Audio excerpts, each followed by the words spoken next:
What is going on, everybody? We got a button to click.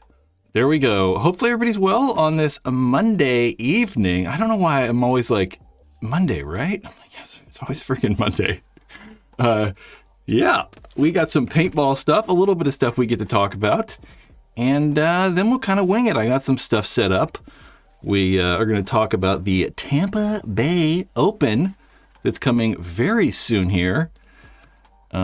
Really, like 3 weeks or something like that. We actually have news on what the hell this new Halo is. Major League Paintball put out some cool stuff we might watch. We'll talk about the ICPL. And then I have a little bit of thing I want to talk about limited paint. But without further ado, as we always do, we want to thank bfpgear.com, the sponsor of said live stream and channel. And I don't know, let's see. Oh, nope, I forgot to change that to the default browser.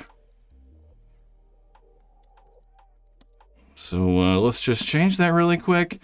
I wanted to go over and look at the BFP gear really fast. We're going to go look at the bfpgear.com website really fast. And one of the new things that's just coming out that they actually haven't gotten yet, and I was hoping to try to track down today, was the new Empire Halo Pro. But let's see, they have a tank sale going on. If you guys haven't checked out these alpha tanks from Empire, or not from Empire, from HK Army, they're very, very, very lightweight. And I know they just got a bunch more back in stock. So there's a lot of these alpha tanks in the 80 and 77 that were kind of hard to get a hold of, but now they're in stock. Definitely go check out BFP Gear. One of the best paintball websites on the internet. And help support this channel, help support a good paintball store, bfpgear.com. If you're local to me here in Sacramento, you can maybe even go to their physical locations. Sac Paintball in Sacramento, or Extreme Paintball in Modesto. Yes, hopefully everyone's well. What are you guys doing in this chat room? What's the most reliable paint brand? Man, I don't know. Computer. Most reliable paint, I don't know. I'm still going to probably go Valken. Valken's probably been the most reliable for a long time. Yep. Who knows what's happening with paint, though? I wanted to try to figure out, all the paint companies that were making paint in Mexico. And I think only HK Army are currently making paint in Mexico. Angelo. Yeah, I'm with Chris. Whatever paint doesn't have a tariff. Which, I don't know which paints don't have tariffs. I just find that the Valken paint is just really consistent. It's kind of the same thing every time you use it. I've always really liked their, higher end stuff. But, let's talk about this. This video might just start playing though, so I gotta kind of watch what I'm doing here. We've sort of talked about this. Okay, it's muted, good. We've kind of talked about this, the Halo, the new Halo from Empire. We've seen really Tampa Bay Damage and AC Diesel the last, gosh, almost 2 years now, I feel like, using the Halo. And they've also been spotted using this version of the Halo. And yeah, I was supposed to, hopefully I was going to try to have one today, but wasn't able to obtain one. The shipment just didn't arrive in time for me to get one.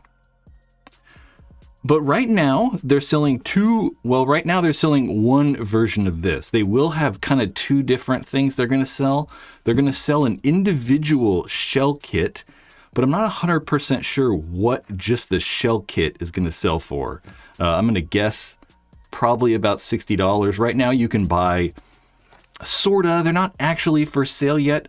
Just some dealers and some stores, retailers have actually gotten a few of these hoppers in, but they're complete hoppers right now. So that like first lot or first shipment is all complete loaders. So you're getting all the internals and that shell. And in the future, you'll be able to just buy the shell. So if like you have a Halo 2, you have a Reloader B, anything really that it's a Halo internally will work in these shells. Not like the Magna or any of that really old stuff. But if it's a Halo, it should fit in there. It's going to use the same exact speed feeds that are found in the Triad. And then they actually also just released a new speed feed. The JT Triad Pro speed feed, which is going to be very, very similar to the original Crown SF. Was it SF2? Either way, it's going to be very similar to that Virtue speed feed that's going to fit on the Halo Pro. Then I don't know if I said, but the complete hoppers are selling for $110, which is not bad. You know, you're getting, you know, the Halo internals and then that new shell kit. And essentially what this is like just a new shell kit for a Halo, really. I mean, you have to take all of the internals out. I actually have a Halo. I didn't really like think about that I actually had this hopper, but essentially what you're doing is the bottom of the hopper is the same thing, and the top is really what's going to be different. So you take apart, the shells come in 3 pieces, right? You get the bottom and you get the top shell, and then there's a tray that sits right there. So you remove all the internals go in the bottom tray, and then there's like this shelf that goes on. That's probably a little better. There's the shelf, and then the top shell just kind of goes on.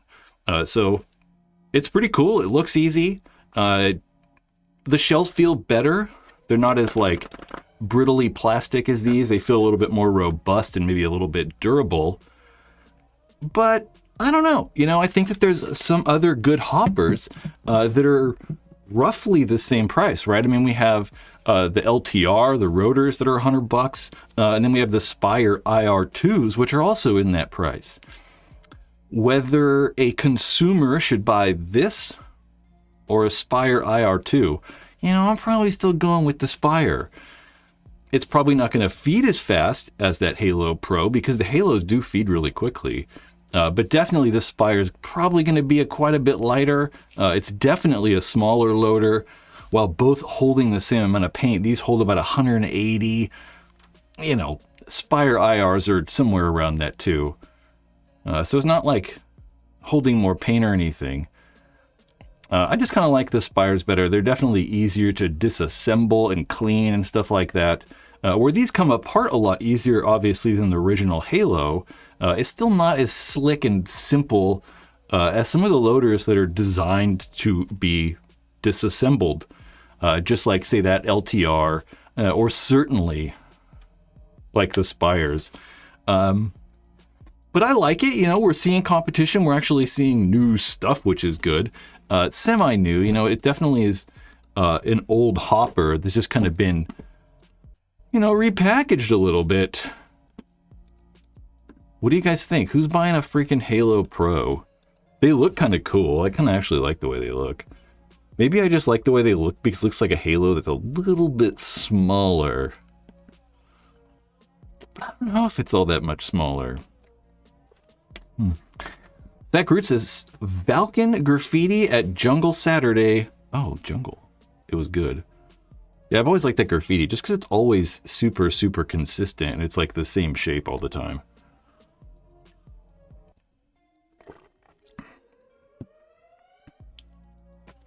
It's very true. Chris Matrix says 10.5 is all you need. Halo led the way. Spire did it better. I really like the rotors, though. The LTR, not the LTR specifically, but just the original rotors were so good. Josh says, doesn't seem much smaller. My main issue with the Halo is the bulk and the weight of those 4 AA's. And it does still take those 4 AA's. We can, you know, if we go back to this really quick, you can see in that nose that the same nose that's kind of on the front of that bottom area that's going to have those AA's. For sure. I know back in the day people were putting 9 volts.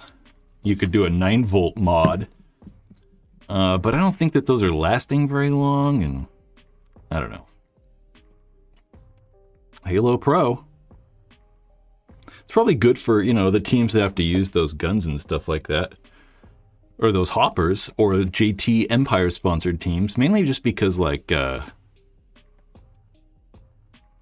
don't really have a hopper, They were using that Triad, and I don't know, the Triad's hit or miss, it seems like, and definitely we know that the Halo is going to be reliable. Some brand says 2 9-volts for Halos didn't last the day. And then RB says, you burn out the motors with 18 volts. Yeah, that's what I was thinking. I was like, because double A's are like 1.5 volts. So really you only need 6 volts. So if you're putting 18 through that bad boy, I don't know what's going on. I'm not a, electrical engineer, although I could pretend like everybody else just pretends to be experts about everything. That seems to be the new way of the future. What else we got here? Should we talk about like the Tampa Bay Open? Yeah, why not? Let's do that. But I have my iPad set up, and I really kind of hope it works because I spent a long ass time trying to figure this out earlier. That's not what I wanted. That is what I wanted. And there is a green screen, so I kind of have the green screen on because I have this like kind of like that hooked up to my iPad, so I can like draw on the screen and stuff all cool like this. But some of these logos are obviously green, so they're kind of weird. Like the Infamous logo is weird. That NRG logo is very weird. But there's a lot we can talk about here, really. I mean, it seems like, I was going to like go over the teams and look at like win-loss records and stuff like that and try to like predict who's going to win the tournament or which team has the best odds. But so much has happened that it's a little bit difficult, right? I mean, the Red Legion roster, while different for a minute, was back to normal now, really. So they kind of just have the same roster they did last year. X Factor is relatively the same, but they did add back that one guy who's really good. Who's that one guy that's really good? Archie Montemayor. Impact's all crazy. They got a whole different complete roster. Houston Heat lost some players. Damage, I don't remember what happened to Damage. Paintball Fit, they're the exact same roster. X Factor, or Aftershock, gonna be near the same roster. Dynasty's had a shakeup. AC Diesel's had a shakeup. So there's a lot of these teams that are just like completely different. One of the things that I'm looking forward to really is these 3 teams, those like bottom tier teams. And if you guys don't know, they kind of do this based on how you finish in the overall standings. So that top tier is going to be like the best teams, and you can kind of see it goes down that list.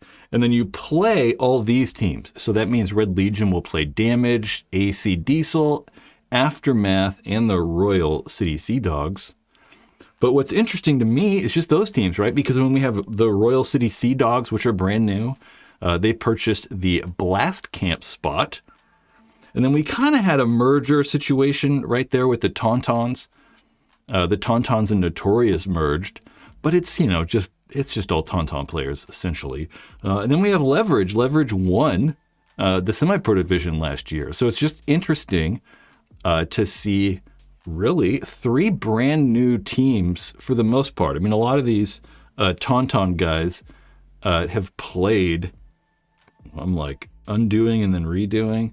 A lot of these Tauntaun guys have been playing, pro for a long time and have played pro in the NXL often before, unlike Leverage and unlike the Sea Dogs.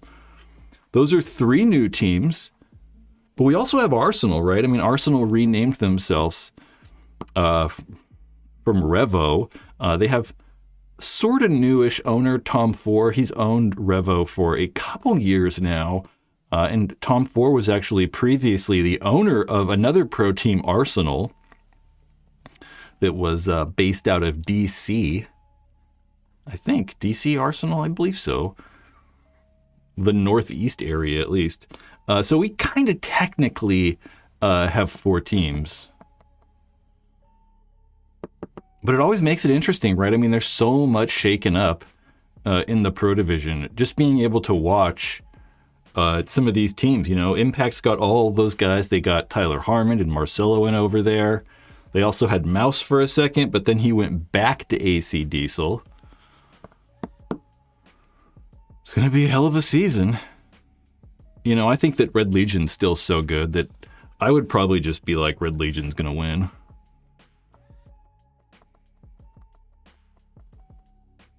Yep. I mean, X Factor, obviously X Factor is still very good. Still having Archie Montemayor. Matt joined Diesel? What are we talking about? Who's Matt? I don't know. Matt the Gym Rat got on Diesel? When?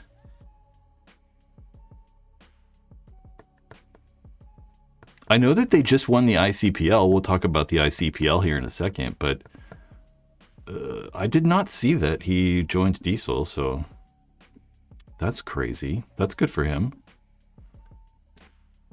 That's really cool. That'll be good for like YouTube content, that's for sure. More like, why? Why did he join Diesel? Well, he's, you know, I'd join him. Shit, they want me to play for him, I'll play for him. Actually, probably not. They wouldn't be willing to pay me what I want to go play. I'm not worth it though either, so you know. No, he definitely plays a lot. I mean, he played semi-pro, so he played semi-pro with shit. Dark Carnival or something like that? I don't know. That's who they just won semi-pro with, so yeah. It's actually a good move for Diesel too, you know, like it's not always just about like, you know, sometimes who's the best too. He can help bring a lot of like attention to the team and help promote their sponsors quite a bit more than anyone else on that team. I mean, you know, Mouse is actually, there's a couple guys that can do a good job. Kyle Spica and Mouse and stuff can promote the brands a lot. But having like his reach to his fan base, Greenville Growl, there you go, Ben Lawton, thank you. I was like, that's not right, whatever I just said. Whatever team name I just said, I was like, I know that's not right. It didn't feel right. Yeah. It's like we look at I think about the Formula One teams. Mark! I think about the Formula One teams and like all the F1 drivers are so good at talking on camera and like they're personable and all this stuff. So I feel that like, you know, it's not just about being like the best or whatever too. You can also like contribute to the team in many other ways. DG said Diesel, X Factor, Heat, and Impact were at my local field all weekend. Where are you at? In Texas, I presume? DC Arsenal is original NXL. I don't think so. I'm actually 100% positive. You know, it's kind of, we can actually find all of that information. I think I know exactly where the NXL rosters are and all that stuff from the original team. I've done so much like NXL rosters. I'll see if I can find it. It'd be kind of fun to look at anyway. So this right here, I'll open it. This right here, watch, I'm going to be completely wrong. And Arsenal's an original NXL team. These are all of the original NXL teams at the very first NXL event and all their rosters. Let's see. We have Detroit Thunder. We have Miami Effect, Baltimore Revo, the Los Angeles Ironman, New York Extreme. Look at how big this goddamn roster is. I mean, Jesus Christ. Oakland Assassins, Chicago Aftershock, The reason I feel like I know is because I'm doing a video right now on Aftershock. So there's all your teams. Is there only 10?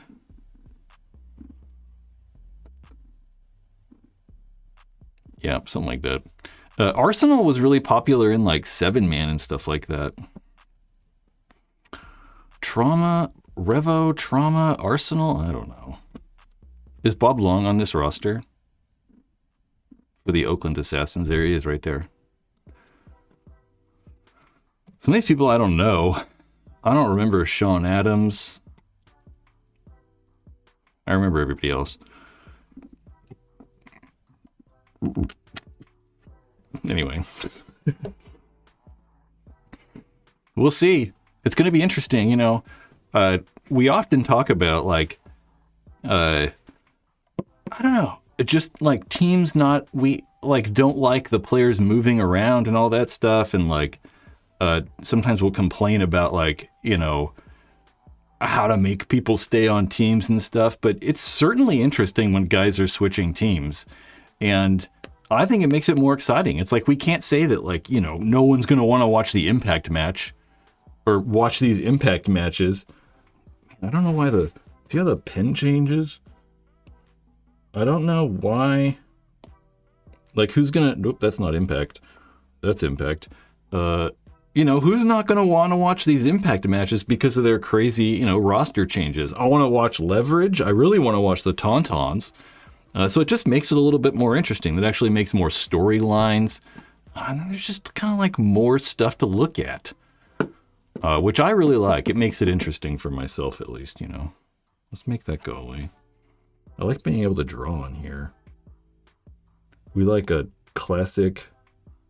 we're not going to draw dicks. We won't draw dicks right now.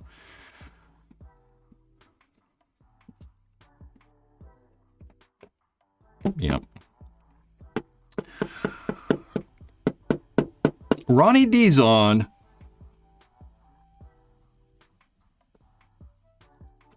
Dude, I'm like, what team does Ronnie play for now? Dude, there's been so many moves. I'm like, still Heat, right?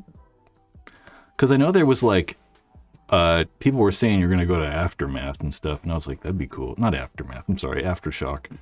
Which I like. I want like Sloviak to go to Aftershock and like, I don't know. All the old Aftershock guys. I was watching, currently doing a video on Dynasty. Dynasty / Aftershock. The like old school 2001 drama that happened at World Cup. And I was watching like old, the Planet Eclipse roster like documentaries. Those are really good. I really liked those. It was really cool. I remember watching those at work. They were fun. That's pretty cool. The roster. What else we got here? We can talk about ICPL real fast. We have a little bit of ICPL stuff we can talk about. I wonder if I like unplug this now. Yeah, we'll leave it plugged in. I don't know why my computer, it's like all of a sudden, it's like these last like couple months, it just is like weird with OBS. It's very odd. The International Classic Paintball League, the Florida, no, it's not called the Florida Classic. What the heck do they call that? I think it's called the ICPL Classic Cup, took place last weekend. Well, pretty much last weekend. It's about 2 weeks ago now. But these are all the fields. This is just a really cool video that Trauma had made of all the like drone shots of the field and stuff. Trauma Head's been very helpful with their videos, their old videos. Look at that though, that's crazy. You know, I was thinking about when I was watching this, I was like, I really like mounds. I really enjoy mounds because you can kind of crawl, right? You can crawl to one side of the bunker and shoot, and you can like crawl to another side and shoot, and there's just a lot of different like areas you can shoot at, or shoot from, I should say. But it really is kind of annoying trying to shoot people through these like grass. So it's kind of annoying to play, but also fun at the same time, we'll say.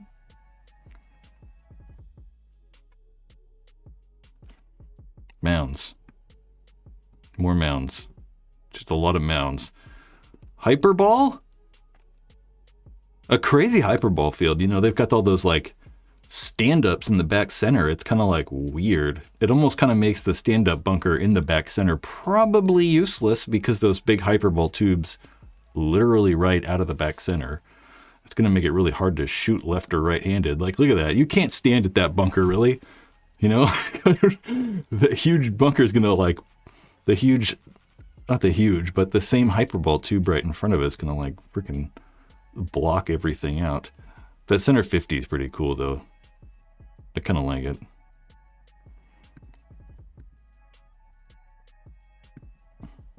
There's another one. This is like their concept, hybrid style field that has those containers. And I was looking at this and I was like, man, that would suck to like kind of standing and shooting out the right side of these like water crates or whatever the hell they are, because those metal like rods on the outside. Like, I don't want to. Do I like stick my barrel in there? No, I don't know. It was kind of sketchy. That's insane, though. I really like the tubes. I'd be crawling in there. That'd be like the first thing I'd do is I'm like, how do I crawl through one of these tubes? That'd be like the first thing I'd look at. Who's that? Does anyone know who that is? It'd be funny if we saw somebody on here. So they put that turf right there in the snake, which is probably a good idea.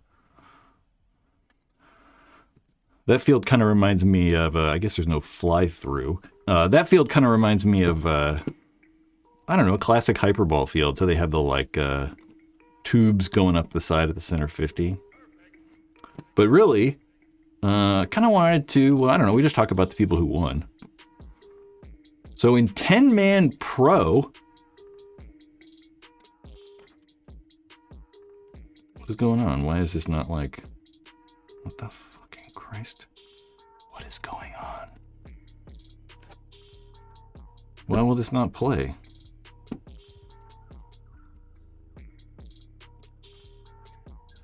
There's the picture. I can see it on my end. Go.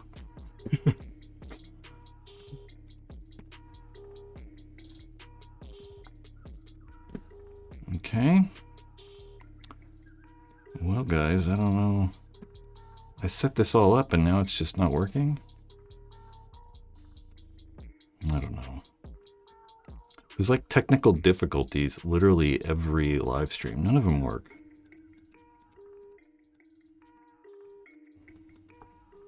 All right, well, we will not look at the slides. I just wanted to say that in 10-man pro division, Image took first place. And it's not as cool without the freaking slides, though, because then I'm just like talking about nothing. I thought I saw it work out of the corner of my eye. Something else. Image took first place in the 10-man pro division. And then in 10-man amateur, we had Dark Carnival. And then the 5-man open far side. I'm not sure what open really is. I don't know. We'll just call it pro? I don't know. 5-man open far side took first place. And in 5-man amateur, we had Air Assault Factory 2 taking first place. What's kind of crazy, though, is in the top, like, if we take all 4 divisions and then take, like, the top 3 teams, you know, we've got 12 teams. And 3 of the teams in the top 3 in all of the divisions, so 3 of those 12 teams are Air Assault Factory, which is kind of cool. They got a first place and a third place in 5-man amateur, and then a third place in 10-man amateur. Oh, man.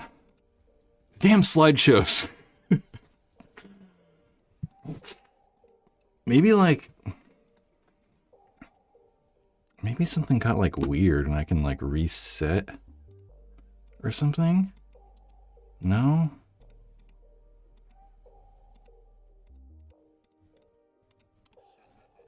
But if it's see, I don't know what happened, But now that we've gone all the way through that, there's probably no point in, like, redoing it all. What the fuck is it snapping for? Stay there. Well, there's some of your 10-man amateur winners. Or no, they're 10-man pro winners. Right? No, this is not 10-man pro. That is 10-man amateur. 10-man amateur. Like it's... I hate this. Dude, there's always like some sort of stupid problem every time we live stream. But for some reason, when I reset the size, freaking works. There's your 10-man pro, guys. AC Empire, which is really just a bunch of AC Diesel and rando people from that area. We have Smoke. They got third.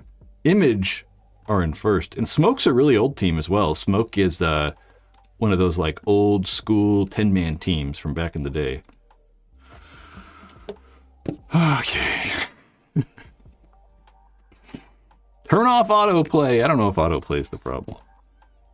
Yeah, autoplay wasn't the problem. I don't know what happened. It like resized the images.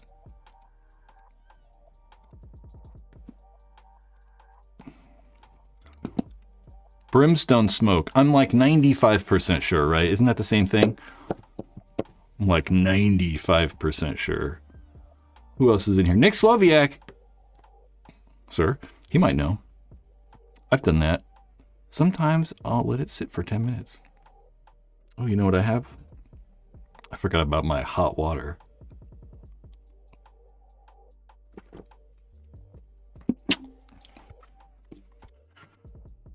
Check the source. Yeah, I don't know. All this was set up like literally an hour ago, and you go to do it again, it didn't work. It's like... Oh, God. Let's talk about... You know what else is happening that I actually meant to talk about a little bit during the Tampa Bay kind of part. That's a huge flyer. Coming up March 9th, which I'm pretty sure has got to be a Sunday evening, at NXL Tampa in Tampa Bay. No, at NXL Tampa Bay in Tampa, I should say. The Summit Awards are also going to take place. So if you're not familiar, the Summit Awards, it was the first time they did it was last year in Las Vegas. And there were a bunch of winners. We went over all the winners kind of last week or last live stream. So we don't have to go all over them again, but you can find them. They're pretty easy to find. You just type in like, you know, freaking, look at this. Look, you can go, oh, 2023. Oh, there we go. Kablingo. Well, that's not good. What the fuck? That's not good. Guys, our website's down. I used this earlier. Why is it not working now?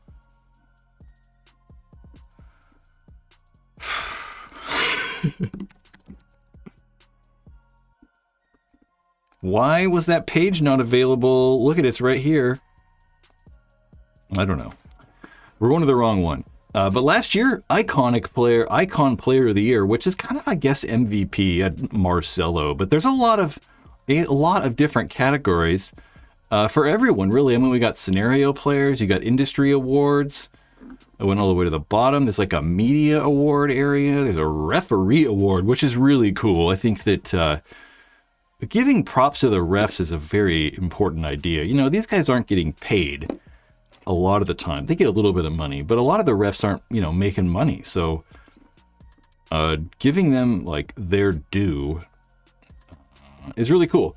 But they're going to take place again on March 9th at 7 p.m. I believe it starts. Yep, 7 p.m. right there. Awards show is going to be 8 to 11. And it's a 21 plus event only, which kind of sucks, you know? Because there's a bunch of us who'd go, us paintball players, who would probably like to go that cannot make it. I guess this is where it's at. The 1920. I have no idea what that is. Yober City? Wyber? Yomber? I don't know. It's at that place. Yeah, I think it'd be, I really like it. I mean, you know, one of the things that, I think that when I started playing paintball, certainly around like 2002 to like 2004, it seemed like there was a lot of like, Jeff Knapp says, pronounced Ebor. A bad business name. Yeah, certainly when I started playing, it seemed like there was a lot of stuff that we like looked forward to. There were like cool like parties at the tournaments. There were like DVD release watch parties. There were things to look forward to that weren't like specifically playing paintball, right? Like it was paintball related, obviously, like the award ceremony, but it's not playing paintball. So I really like that stuff. I wish that we could somehow do more and just do like more interesting things that allowed us to look forward to things. Kind of like I was saying, I'm looking forward to all of the new matchups that are going to happen in Tampa Bay. Yeah. So I like it. I fully on board with an award show. Not that that it matters. I have also this on my notes, but I'm not really ready. I didn't set this up because I kind of like thought about it last minute, but we will pull these slides over here. I gotta find them though, so there's that.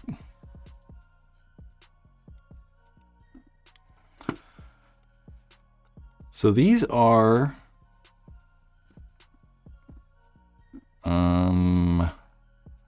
from a video that is currently in the works, and for any of you channel members, damn,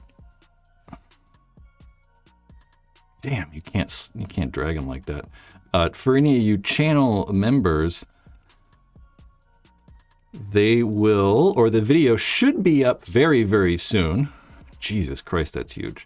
Very, very soon. It should be up this week.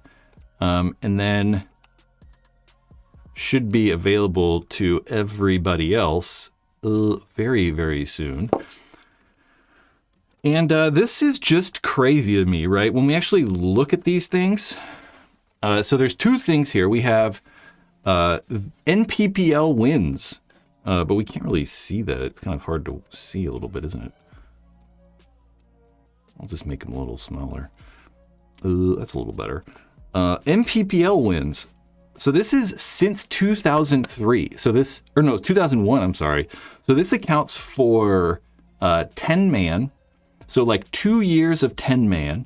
And then all of the rest of the 7-man up until 2013. I think. I'm blanking. But it included 59 tournaments. So it's just insane how many tournaments Dynasty won. I mean, they won 22. And the next closest competitor is Aftermath, or I shouldn't say Aftermath. I said that earlier too. Aftershock, the Ironman, and Excessive had 4.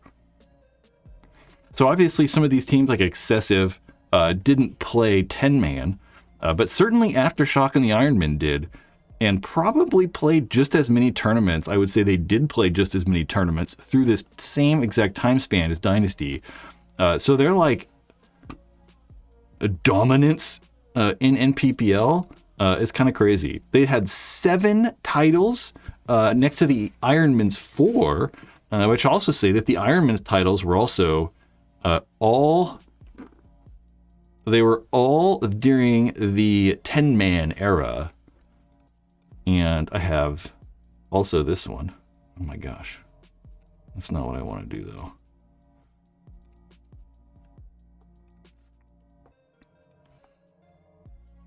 Good Lord, these are freaking huge images, huh? Whew. Eventually I'll make it smaller.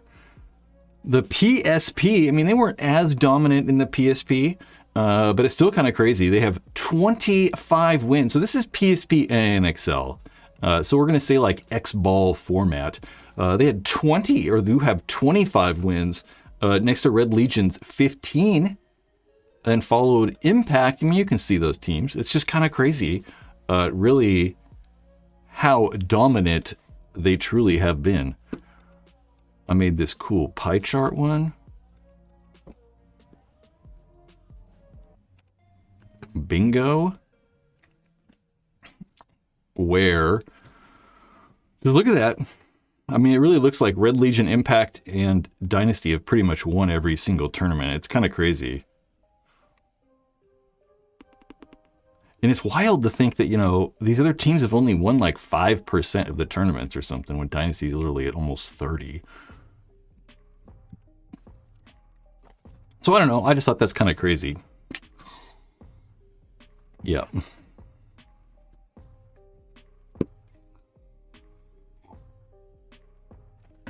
Yeah, I was going to look up Millennium. It's so hard. There's no like good spot to find all the Millennium stuff. We'd have to do it like, I don't know. It'd be a pain in the ass. I've been using a whole lot is this website right here, which is pretty good. That I actually Paintball win. Whoa. Oh wow, is there literally NXL? Oh, this is NXL Europe. I was looking for like, I need Millennium. Paintball win count, which has a lot of stuff. This is Rusty Glaze's website, and there's a couple of things in here. I emailed him a set, like I emailed him and updated these for him, but there's a few things that are missing. Like we could, I can fill those in for him too now. I actually know all that information. So I should probably email him and be like, I know who won this one. I know all this stuff. Because I've discovered it.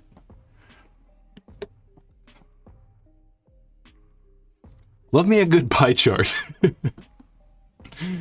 You missed PSP Pomona. I was supposed to go to the first one. I actually didn't go to the first one. I was going to play 10-man. I think it was 2003. And good thing I kind of didn't go. You know, it was so... whatever. Rainy. How about a spreadsheets? What about spreadsheets? Looking into the future, what are your predictions for Paintball Fit? Are you surprised with their last season? Most certainly. Most certainly. You know, I mean, there's only one team that's ever done. Do I have another hole in my sweater? God damn it. Look at these holes too. It's fucking ridiculous. Look at them. Fucking holes. It's the only reason I wear this. I love this sweater, and I was like always scared of like ruining it, but look at all the holes now, so I just wear it all the time. Paintball Fit, we'll talk about them. Ben Lawton. When you salute, do you use your right hand or left hand? You probably use your right hand, right? There's also like all kinds of different salutes. Ben with a super chat, dude. Thank you. Planning on driving down to MAM. What is that? In May. Do you think the Thursday matches are worth adding an extra hotel night for? I don't even know what you're talking about. MAM. Mid-Atlantic. I know. I was like, I'm trying to think about it. I'm like, I know it's got it. I gotta know. Thursday. Are they even doing Thursday? I don't even know, honestly.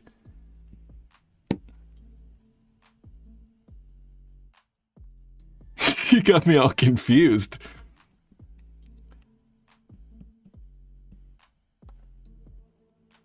I don't know. I mean, I think that if like, you know, when I've gone to paintball tournaments and not played, I don't know. I don't know if I would want to be there for 4 days. And one thing you definitely notice is that like Saturday and Sunday, it's definitely a lot more lively, right? I feel like Thursdays, you're going to get, like if they play Wednesday and Thursday, like I think at World Cup one time we played a Wednesday. It was crazy. But there's no one there, right? It's like just the people that are there. And I think that it just matters, right? Atlantic City is kind of cool though, so you can always like go do other stuff. It's not like you're in the middle of nowhere.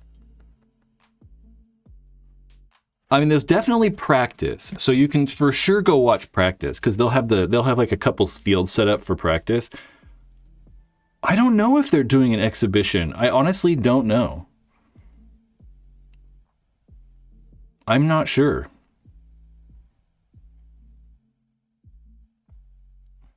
I don't know. I don't know if they're going to do a new format trial or something. I mean, I kind of hope they do. I think if they are, it'd be kind of cool to go watch that for sure because it's so unique. It's not like anything else, you know? I don't know what that format would be. I don't know. I have a bunch of thoughts on like pro paintball and like a lot of that stuff. I have like something stuck in my teeth.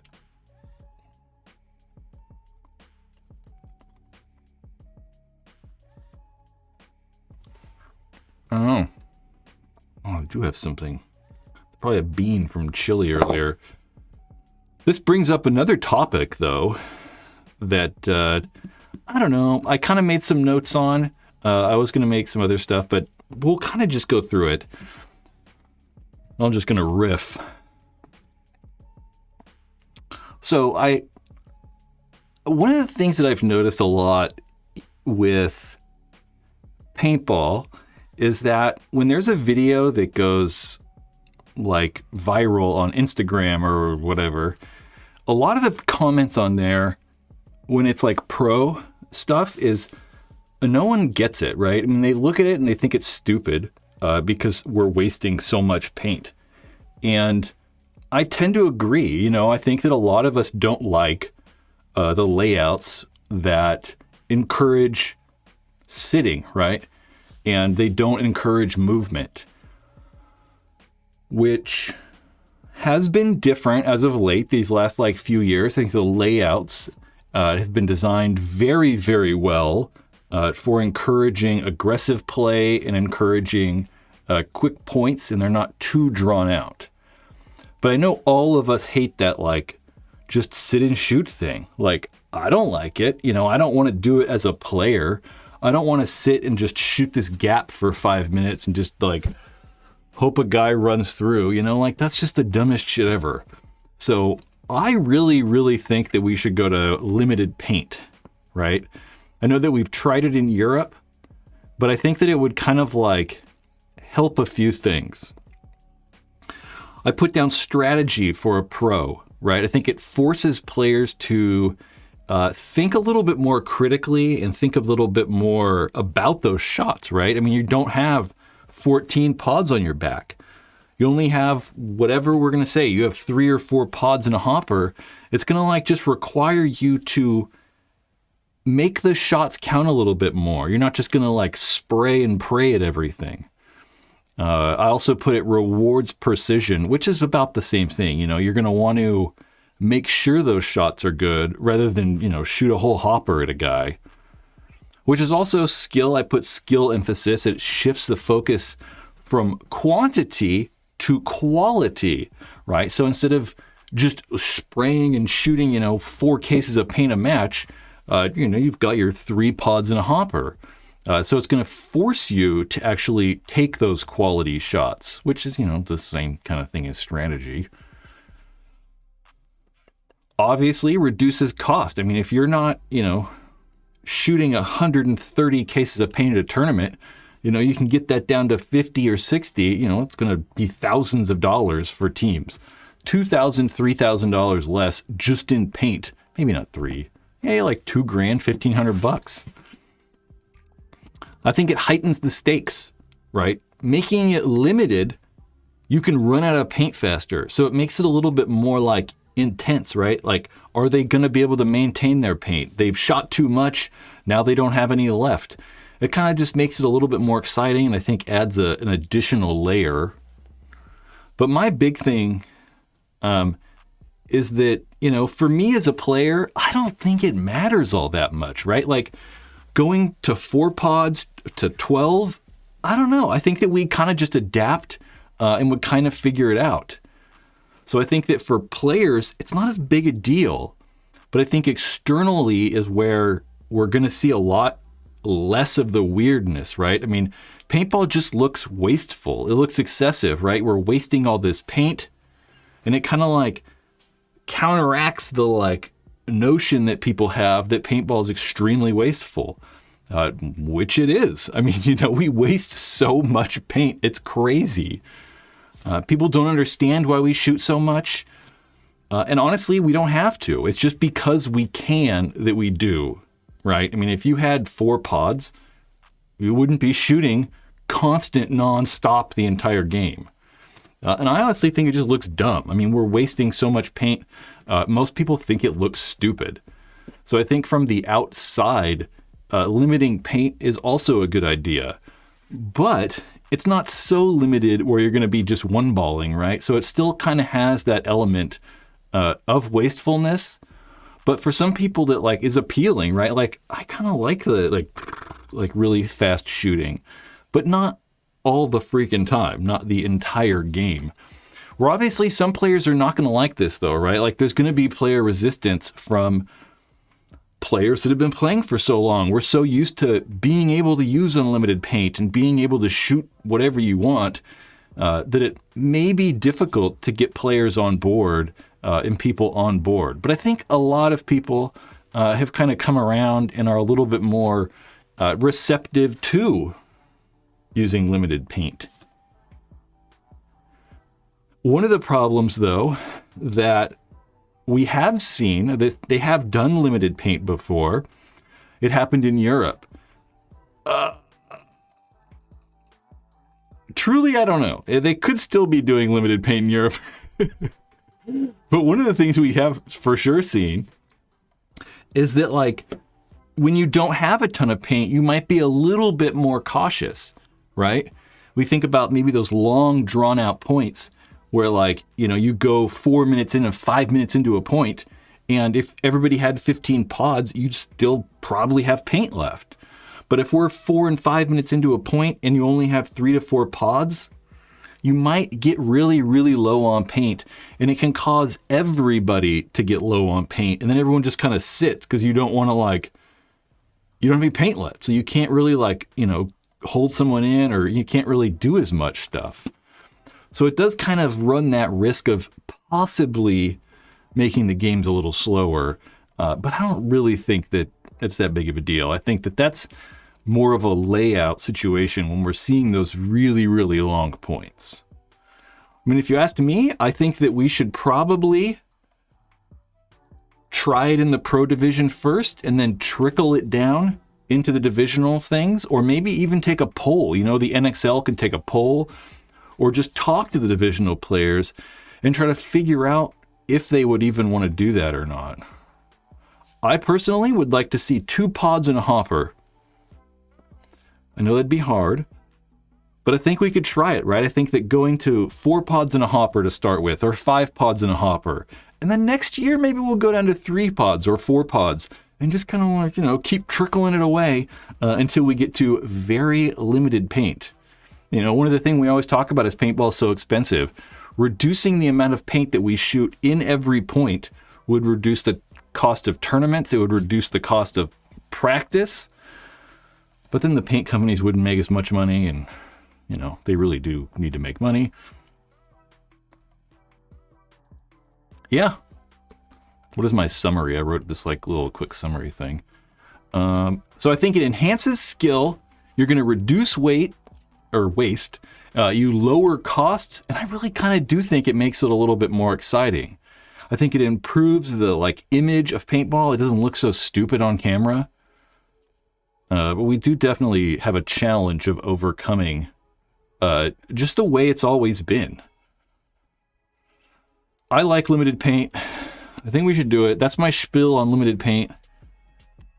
What do you guys think? 4 pods in a hopper sounds reasonable. The most basic harness is 4 pods. Yeah. What about the Pinocchio? Yeah, I know. You gotta have a normal hopper size. That is true, though. Do we have like, I don't know. You can only use like a regular hopper. I mean, back in the day, there was the XPSL, and the XPSL was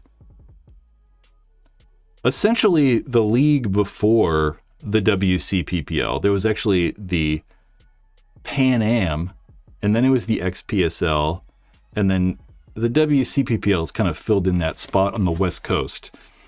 And the XPSL was actually limited paint back in the day. It was 10-man, and I can't fully remember if it was like only 500 or 700 balls. Oh, Great Western. There you go, Sunbrains. That's also a good one. But what they allowed you to do is you didn't have any paint in your hopper at all. You had like your 4 pods or 5 pods on your back, and then you could do whatever you wanted with it. So you could like take all your paint off and give it to a front, or give it to your back guy, and have the front guys only have 1 pod. I don't like that idea. I think that if you're taking out paint, you have to keep it, right?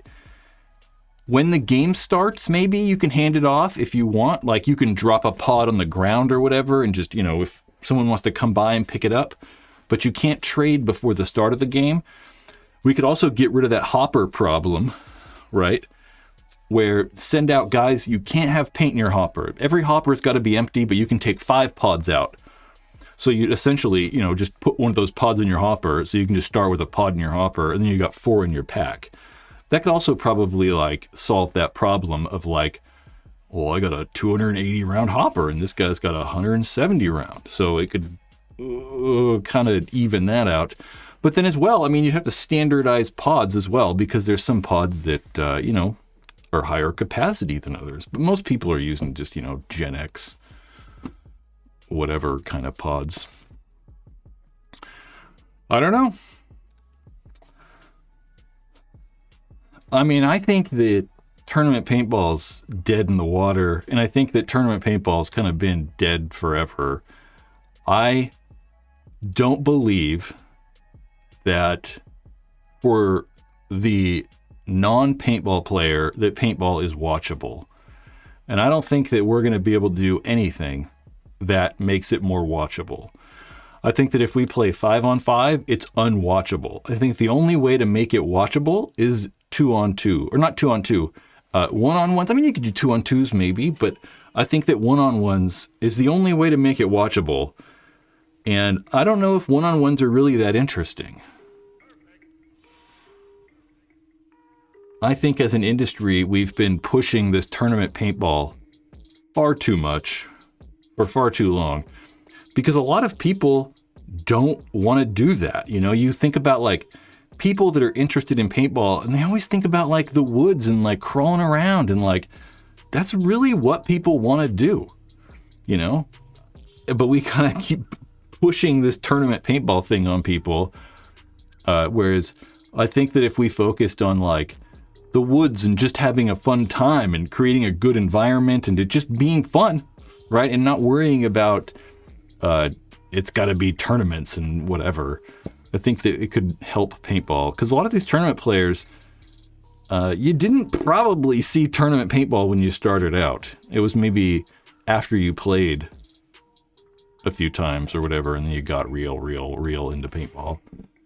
It's like golf. People that golf watch golf, but nobody else is watching golf. I like cycling, like Tour de France style cycling. But like, who the fuck is watching cycling if you're not cycling? It's boring as shit. Just like paintball. If you don't play paintball, you're not watching it. Yep. We need a pro scenario league with good control room for the cameras on an island like Squid Games. I don't even know. I didn't even watch Squid Games. I didn't even watch it. It looks interesting, but I don't really know anything about it. Yeah, I just, just unwatchable. It's unwatchable. There's no sport that's like paintball And it's difficult to watch. You know, I think about like video games. You're watching like Counter-Strike, like people play Counter-Strike, and it's like, dude, you don't know what's going on. Like, there's too many people shooting, there's too many angles. It's just difficult to actually see, you know, what's happening. Who knows? If people want to do woods, they would just do airsoft. Yeah, but why don't we just do it with paintball? Paintball's way better than airsoft. I mean, airsoft's cool because it's cheap, right? You don't have to buy like, you know, BBs are super cheap. People like how the guns look real, which I don't know, I could give a shit about. I don't care at all. But I like paintball. You know, it hurts when you get shot, which I think's way better. You can actually hear it and see it when it hits you. Maybe you can hear the airsoft. I don't know. I don't want no lunch. What's Lunchly? Lunchly sponsorship. Ooh, Lunchly sounds pretty good. It sounds like it could be like a Lunchable, like a new Lunchable brand.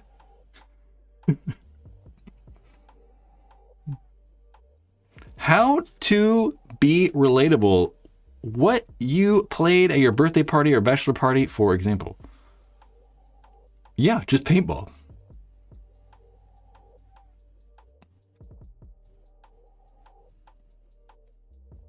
I don't know.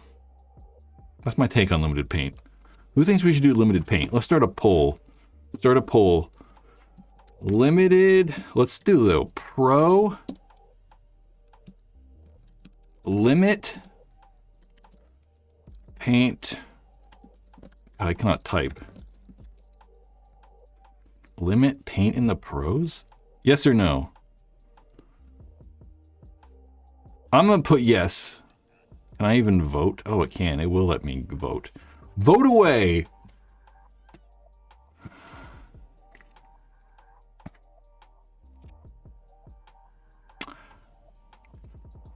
Yeah, I don't know. It's like in a bunch of other sports, they have rules that regulate stuff, right? I mean, there's, you know, Formula One, they considerably regulate the cars. I was talking about cycling.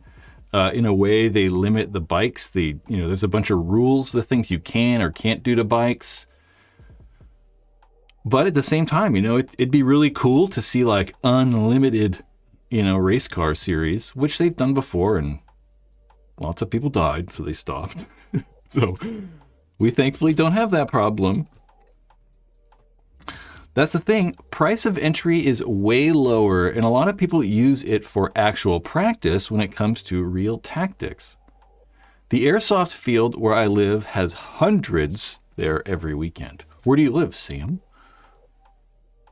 Real tactics, though, because people are really like storming buildings and shit. I need to work on my SWAT tactics for next time I go to Canada. Hopefully you guys are ready to fight Canada. Oh, Canada. Oh, look at this. I can see the polls. I'm going to end the poll. End poll.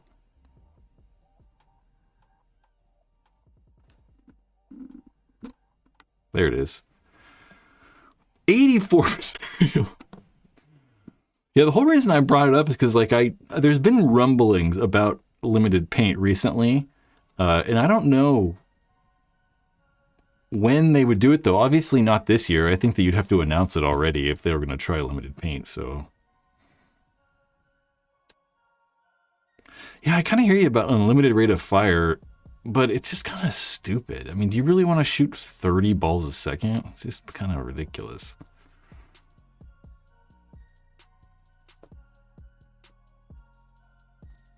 Yeah, people use airsoft for CQB tactics. I mean, obviously you can use them when you're playing airsoft, but do people really like do airsoft to learn tactics? There was the paintball store, it used to be down the street from McClellan Air Force Base here in Sacramento. And every once in a while, like the FBI would do like CQB, like room clearing training and stuff, and they'd come in every once in a while. I always thought that'd be freaking cool to go like practice with them because they use like sim rounds and stuff like that. So they're actually like shooting each other with like real guns, kind of. That would be pretty cool. That would be really, really, really fun. Factor meals. Are we talking about factor meal? I tried some of those meal planning things and I'm like, I gotta eat 2 fucking meals. Like, they're like, here's your meals for a week. And I'm like, dude, these last me like 3 days. Jeff says, the police and military use paintball and airsoft for force on force and CQ. I don't know what force on force. They definitely use it for CQB training. Man, laser tag. I remember playing laser tag. Where's Sam at? I asked where Sam was located. Was it Sam?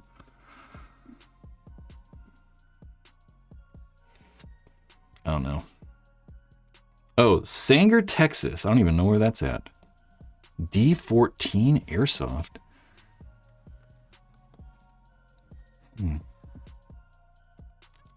Yeah, the thing, I'm just not into like, you know, army, pretend army stuff. So Airsoft has never been too appealing to me because I just feel like it's like, you know, pretend army stuff.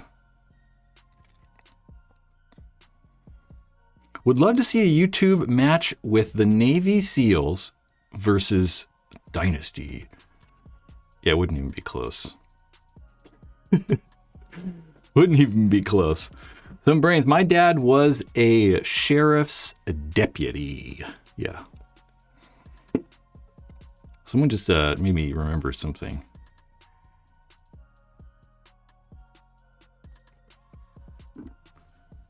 One thing is kind of cool. You guys should go check out. We'll go check out the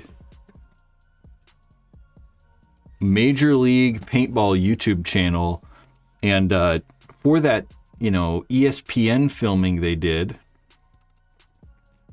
they put a bunch of GoPros.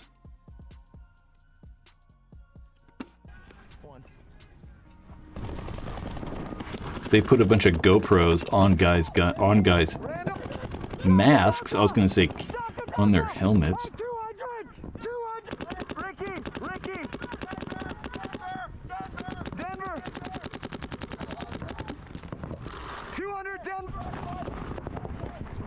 It's kind of hard to tell who's who because they both shoot dye guns. We have Aftershock and Red Legion. These are really cool though. I really enjoyed these. I mean, this is the camera problem that I always have though, is they've actually mounted the cameras on top of the masks, and it's just a little bit too high of an angle.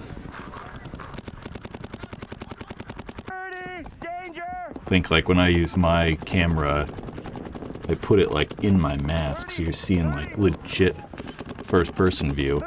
But the problem with that too is that the hopper gets in the way. I think what's probably the coolest about this though is just being able to hear the communication and like what it sounds like.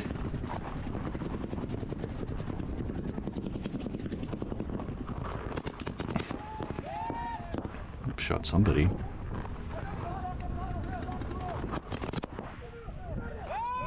I don't know who this is. Hoskinson. Yeah, this is just really cool. I'd go check it out. Head over to, you know, Major League Paintball YouTube channel.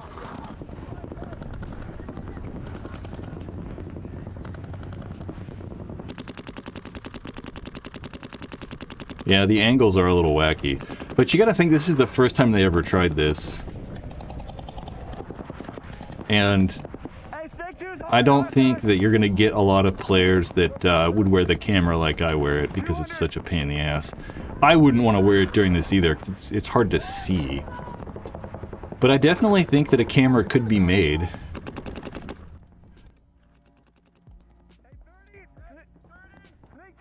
I think that I've looked into using like the FPV drone cameras and stuff like that to try to build my own camera. Because you can just buy all the parts kind of individually. But the problem with those is they require a bunch of airflow. So like they're made for a drone, you know, that's flying through the air, so they get super hot. So there's not a good way to cool it.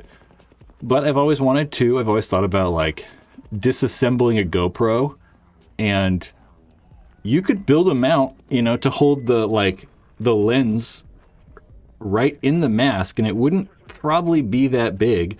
And you could have the wires running back to like a pack on the back somehow that has the battery and all the other electronics.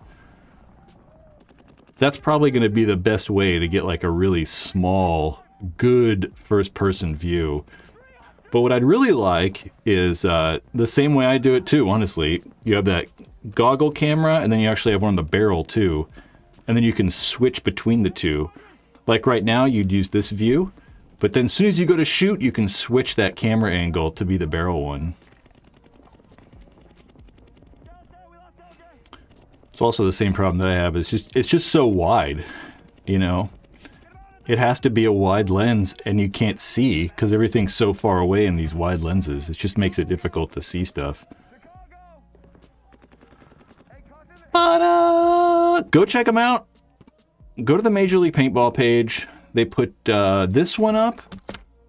There's, I believe they put another one up too. That's not what I want to do. Oh, speaking of which, let's go here real fast too. Damage and AC, but this is a different one. This is the non-GoPro ones. This is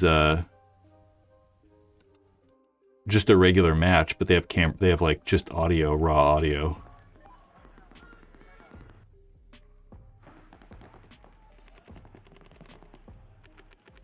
Which is also very cool. I still like these too. It's really fun. I think this is really good stuff to watch if you guys are like new tournament players or, you know, experienced tournament players. It's a really good idea to like just get an idea of like these pro guys and how they do stuff. And also, this is Mike Bianca's YouTube channel. And he's been making videos at like a lot of the Dynasties practices and all kinds of stuff. They're really kind of cool. I'd go look for Zen a Paintball. You can see that we're subscribed. They're really cool. Mike's really cool. He seems like really fun, personable, likable guy. Yep. That's that. Let's hit this. What's that? No, that's not the button I want.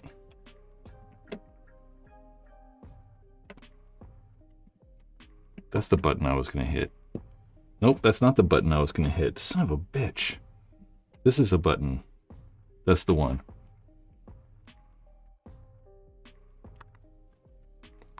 Power to solar panels? The DJI OS4. Let's check out the DJI OS4.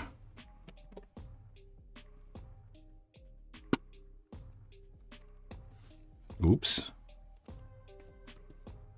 Or not IS, OS4. Well, that's a crazy gimbal. That's kind of what I thought it was. Yeah, I don't know if this is a good option. Or the Osmo Action 4. Yeah, that's just like a camera, though. I don't know. That was going to be something special. DJI do make the that one little small, like, stick kind of camera. I don't know. The quality just sucks on those things. We really want to disassemble a brand new GoPro. Like, whatever it is. GoPro 14 or I don't know. I have no idea.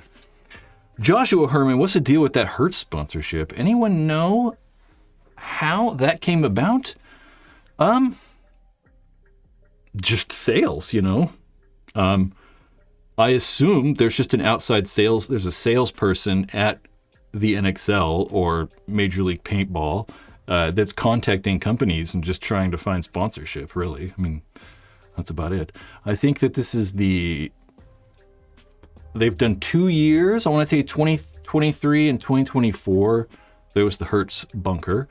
They're also giving like discounts to NXL teams too. So if you like rent a car through Hertz, they give you like a 20% off or something like that. which is cool. I like it.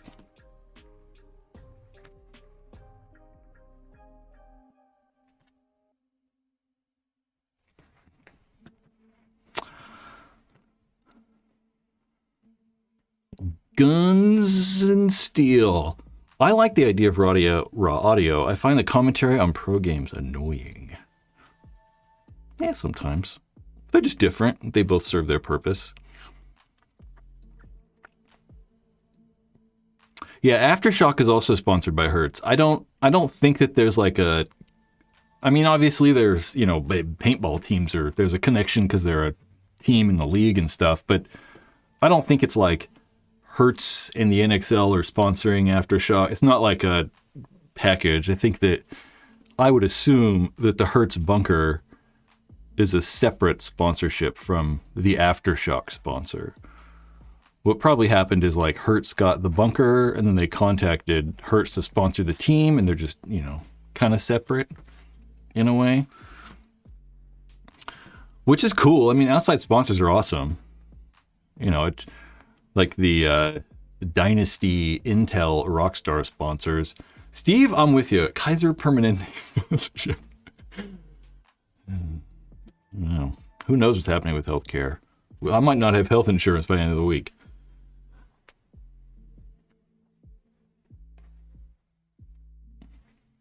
When can we get a Dorito branded bunker? I don't know. I know that we should probably stop calling them Doritos, though, because they don't need a sponsor. I mean, we literally say the brand name every 15 seconds. So it's like, they don't need to sponsor it. You know, if we change the name to like, you know, in Europe, they call them tea bags. So if we were to change it to tea bags, maybe the Doritos could sponsor the tea bag bunkers. Then we could just start calling them Doritos again. But I mean, you know, we say the name constantly, so they don't even really need to sponsor it. Hostility says, paintball was at a high point when Dynasty had those sponsors. That's true. 2004, 5, 6, something like that. Yanker says, I missed the start. Is the title talking about Halo loaders? Yeah. I do not miss cleaning them, but I certainly miss the look. Yeah, there's just a brand new one. I talked about it in like the first 5 minutes. You can like go back and even do it. James, nachos sponsored by Doritos.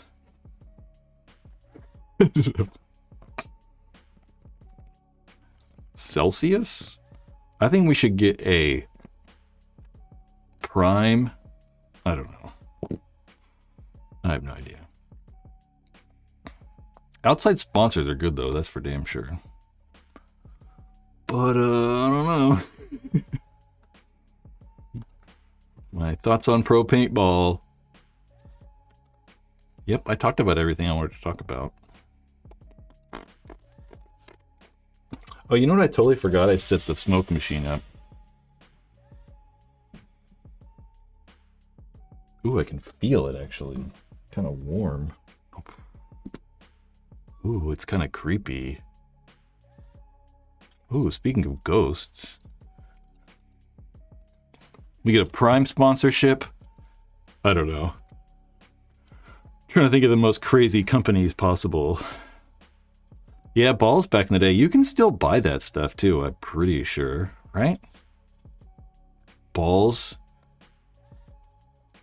The Guadana or whatever it's actually called.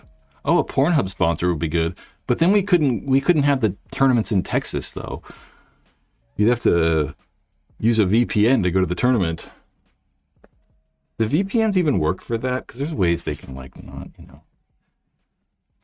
No Texas, no Florida. Pornhub's banned in Texas, right? Or no, it's not banned. They just decided not to provide service there, right? Home of the free. Well, America's not really home of the free so much anymore. I don't know. Ben Lawton, I'm surprised we don't see more credit card companies since that's how the majority of paying for stuff. Yeah, that's true. But that's how we all pay for stuff. We should get like, not even credit card. We should get like check cashing stores. Payday loans. The payday loan. Whatever. The payday loan open.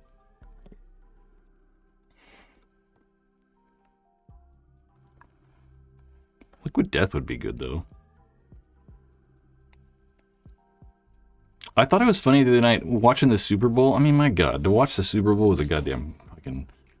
I watched like the first half and I was like, this is goddamn ridiculous. Like, I don't think that I've seen a team lose this bad in any NFL game in like a long time. I mean, they just got their asses kicked. It's crazy. But watching that, I was like, oh yeah, Caesars Stadium. And I was like, Caesars? I was like, oh, Caesars. And I was like, oh no, Caesars, like the gambling people. Yeah, I just turned it off. I didn't even watch the second half. I was like, this is fucking stupid. I don't want to watch this. It was just like a blowout. Carl's Jr. ad. I didn't really watch any of the ads either. Because I didn't really watch the game much, I feel like. Affirmed. I have fucking holes in my sweatshirt.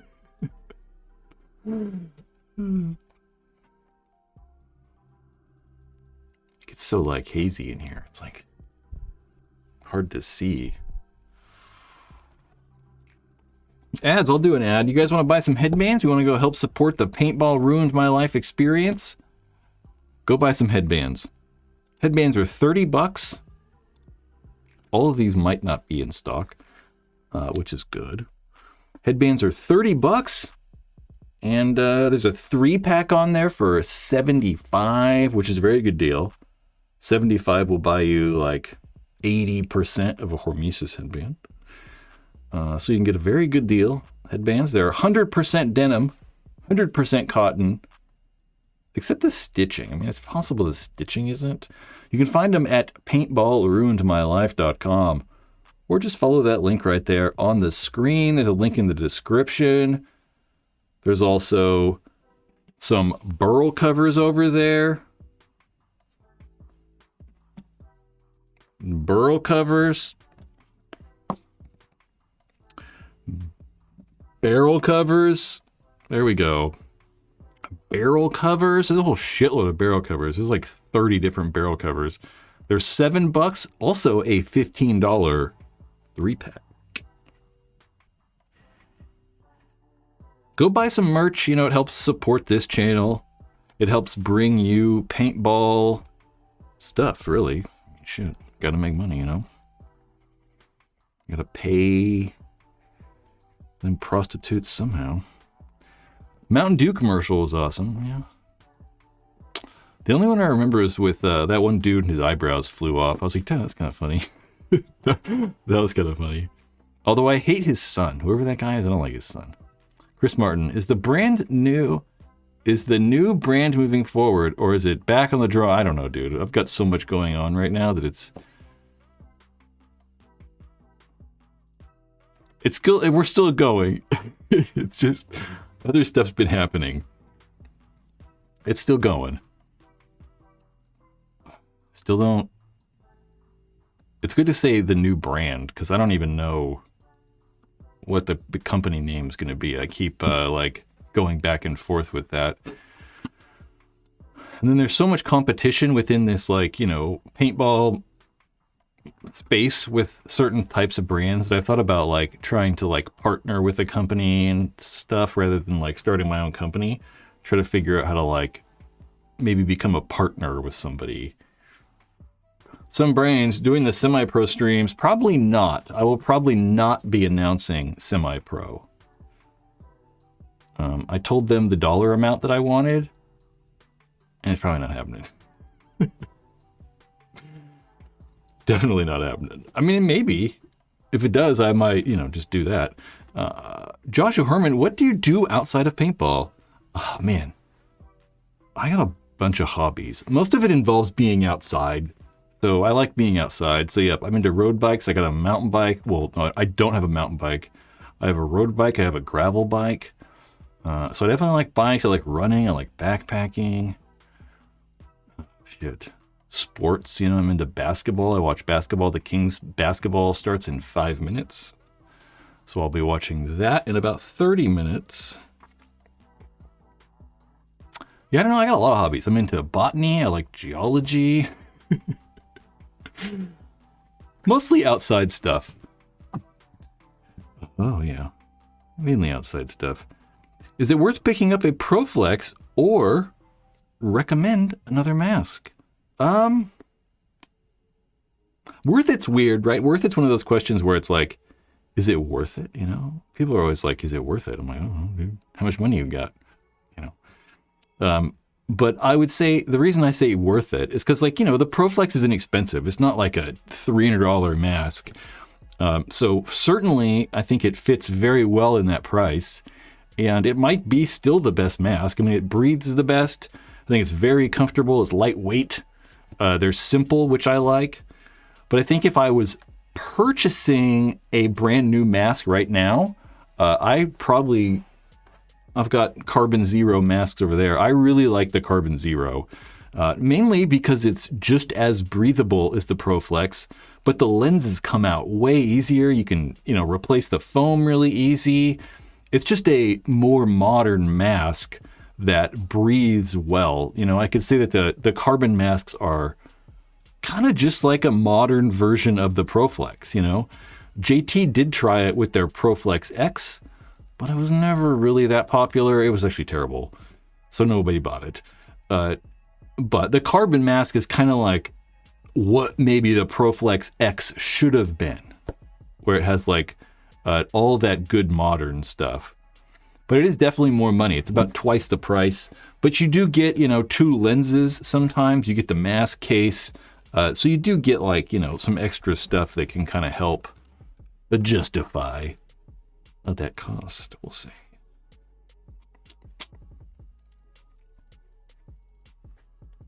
Pandemic mask version. It would be kind of funny to make a mask with like a face mask. Old Soul asks, how often do you change a lens? I don't know. I don't know if there's like there probably is like a right answer to that. That was a question that we got like asked a lot at the paintball store too, and there truly is no answer. I bet that the manufacturers would tell you like every 2 years or every year, no matter what, you're supposed to change the lens. I don't know, you know, I don't know. I would say that if you have a thermal lens, if it's unpeeled, buy a new one, you know, but these lenses are going to last for a shitload of a long time. I'm mostly personally changing my lenses when they get all weird. You know, they get all a little scratched up and they start to get a little bit harder to see through. So that's when I'm changing lenses. Yeah, I don't know. I bet them. I used to probably know. I probably could have told you. I just don't remember. But I'll bet that the manufacturers say, like, change like the lens every year or something like that. Yeah, it just really depends, right? It's like, you know, if you leave it in your car for a year, it's probably not going to be as good as if you left it inside. It's going to be like weird. But it's polycarbonate, you know, it's not really going to go bad. Yeah, there you go. Salty K, that is true, right? Per JT, any direct hit to the lens, it should be changed. That sounds right. I'm trying to think if I have a brand new lens around here in like a package or anything, but I don't think I do.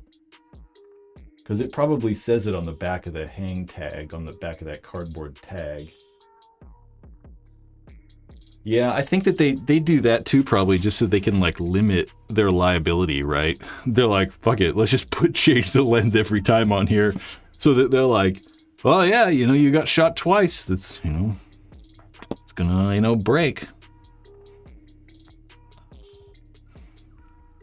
But I don't know, nobody does that.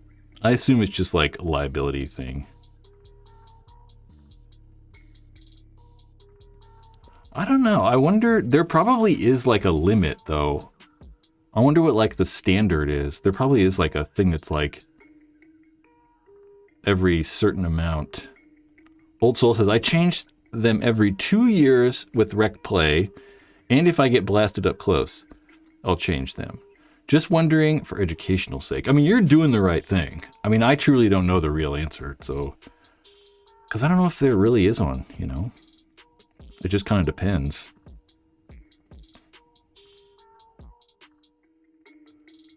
Oh, Sackroot says, new lenses for the winter, which makes sense because you want that like thermal barrier to be really good.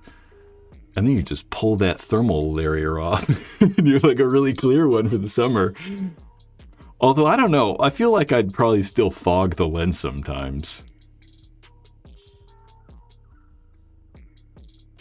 Yeah, that's very true. Salty K again. It's like, it's impossible to do during a tournament. That is true, right? You'd have to change the lens in between points. You're like, I've only got 20 seconds to change my lens. It's like, what? You'd have to have like 12 masks.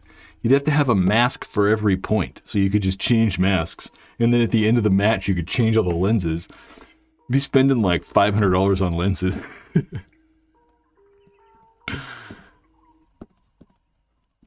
Exactly, it's crazy. No one's doing that. I do remember hearing or reading that, I think, somewhere at one point. It's been so long. Change it every time.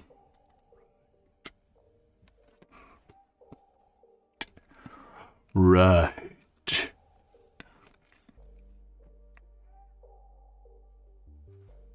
I don't know. What else can we talk about? What do we got here?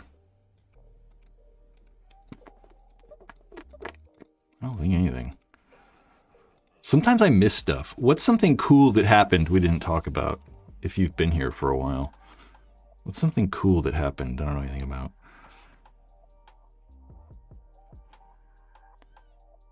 Old Soul. I'm sure every hit is for insurance purposes, for sure. That's my theory. Is that they're just trying to like be overly cautious so that when they get sued, you're like, well, did you change your lens? And I'm like, no. I'm like, well, that's your problem.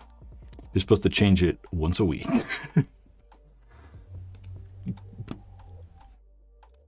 Once a week. Yeah, I don't know. Tell me something new. What's something crazy that happened? Is Yaya retiring? Is he really? I didn't know that.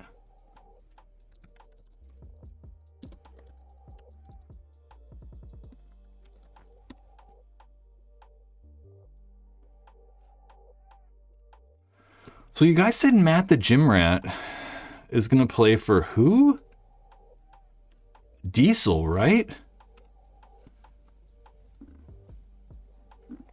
He has not posted anything about it, so...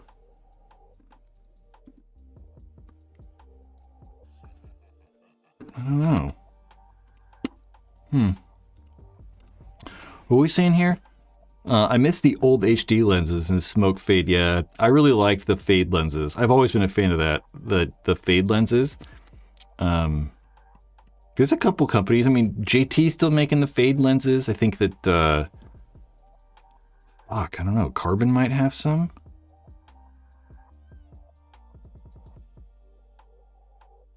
Chris Lasoya and the semi-pro team, Miami Effect. What about him?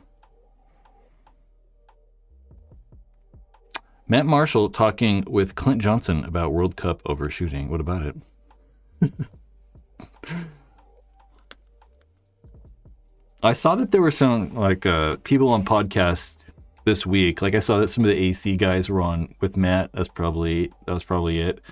And then I also noticed that saw that Mike Hinman was on something. I forget what it was. I don't know. Is Lasoya playing semi-pro? I mean, he's not playing like pro with Infamous or anything for 10-man. He was at one point.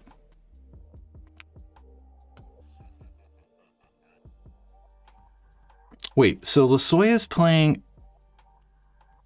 semi-pro with Miami Effect? Like Miami Effect, like in the NXL?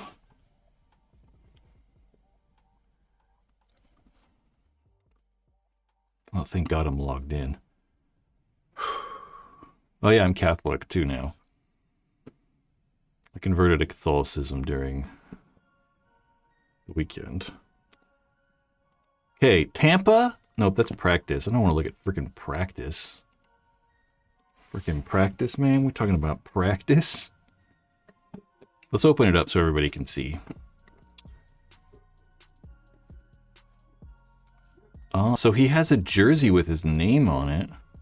I could get one too. Just make it. I would be like, check out, I'm on Dynasty now. This is fucking dog. I haven't heard the dog in like a week. I guess they moved the fucking dog back. I'm gonna have to go talk to these fucking... Hear him?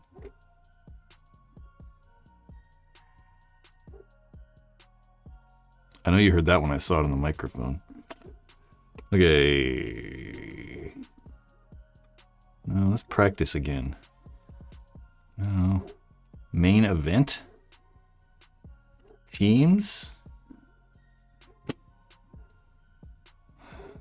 What's a good way to kill a dog?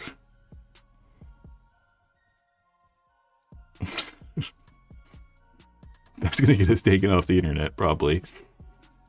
Semi-pro, Miami Effect.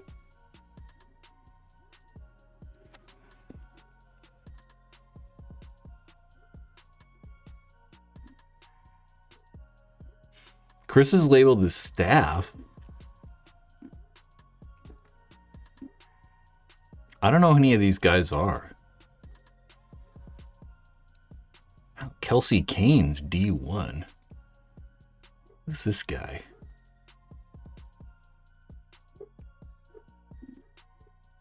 I don't know who he is either. Khalid? I don't know. Crazy though. It's kind of weird though, like... I don't know who these people are. It would be cooler if it was like actually Miami Effect guys from like back in the day. That'd have been really cool. Let's go to AC Diesel's roster.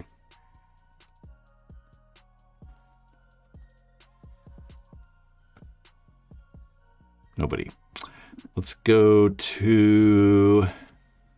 So we're talking about Matt the Gym Rat. So he's playing for Greenville Growl. Are they still playing this year? Are they going to play semi-pro again? Does not look like it.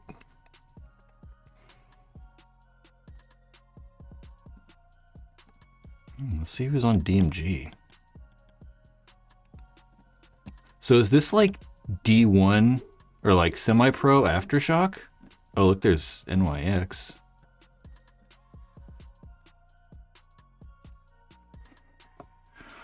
Okay, Brandon. Andreas.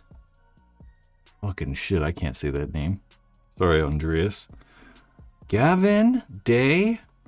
William Gerber. Stephen Hatch. Chris Cedar. Paul Stollard. I know some of these guys. I know that guy. I know that guy. I know that guy. I know that guy. That's Brandon Baird. His dad is Machine Gun Mike Baird, or Mike Machine Gun Baird. Mike Baird was the second person on the Ironman. So his dad goes way back, and Brandon's very good too. He's definitely better. I knew someone was gonna know. Yep, that's Mike Baird's son. That's Brian Jim Quam and Hard Dave Baines. Mike's great. I like Mike a lot. Yeah, I've didn't know him for a long time, and came. Oh shit, Thomas. Holy shit. So this is Shock. That guy's name's familiar. So this is semi-pro Aftershock, I'm guessing. Damn, look at this guy. This guy's not fucking around. Look at these guys. Oh no, I never mind. I thought he had like crazy dreads. Look at this guy's hair. Go get him, Brandon. Woo! Now that's some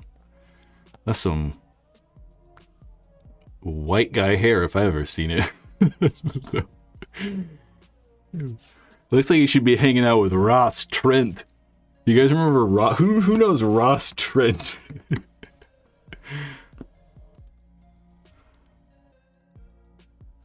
Ross Trent. These were really funny.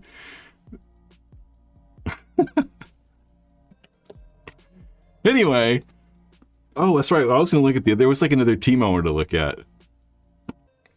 Ross Trent. Super good. Fucking Ross Trent over here.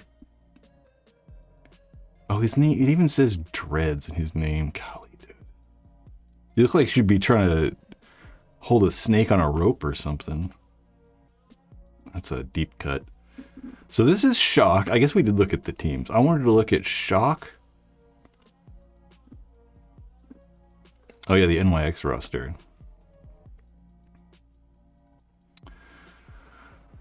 Kerr Adams. That's a bunch of people I don't know either.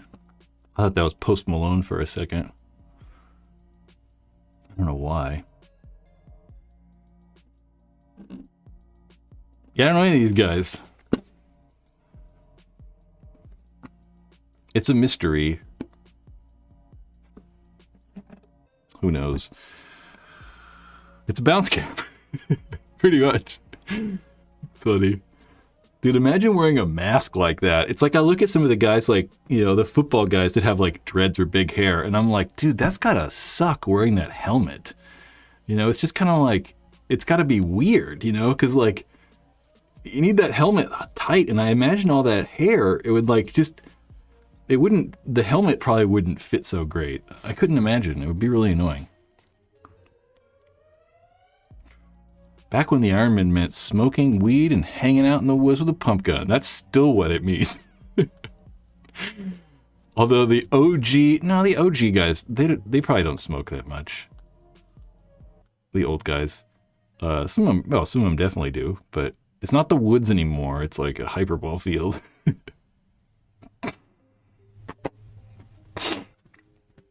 If Dirk built them, they sucked. What sucked? Dirk's cockers. Dirk actually milled out. I have a sniper pump back there that Dirk machined out the body on. I don't know. Yeah, there's a. I don't know where the fuck it's at. I have a sniper back there that we like machined out the body on. Pretty cool. Trying to make it lower pressure, you know. Which I don't know, I never even used it. I've had it for like 10 years. Yeah, probably 10 years. Never used it.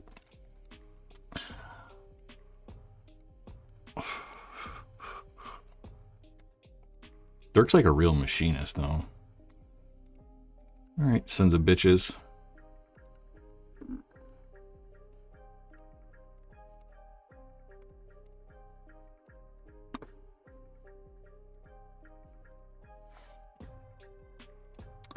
Maybe I can play, let me see here if I still have this.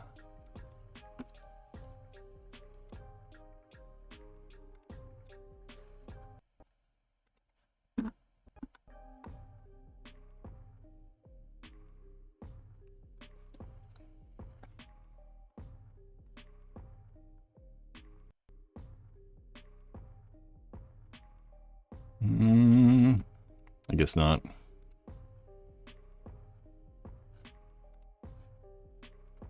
Or I just don't know where it is. Never mind. I was going to see if I had the introduction rendered for the video that's coming up. But I do not. Anyone know if they're planning on 13.3 this year? No way. There's no way. They're not changing the rate of fire. That'll never happen. I mean, I will eat a live fish on the live stream if they go to 13.3. A live fish. A 12-inch brook trout. Yeah, I highly doubt they will go to 13.3. That would be shocking to me. I mean, because we went from 15, or we went to 15.4. I can tell you exactly what we did here. I've also been noticing like parts of my operating system are not really working.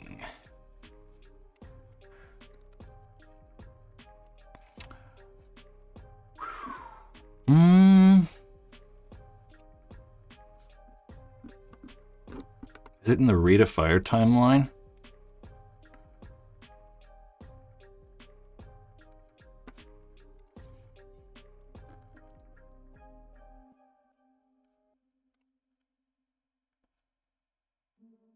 There we go. Okay, the rate of fire timeline, guys. So, 2005 is when the PSP went to 15 balls a second. 2006 it was 15. 2007 it was 15.4. Then it was 13.3, 13.3 for 2 years. And that was 2009 was the last time it was 13.3.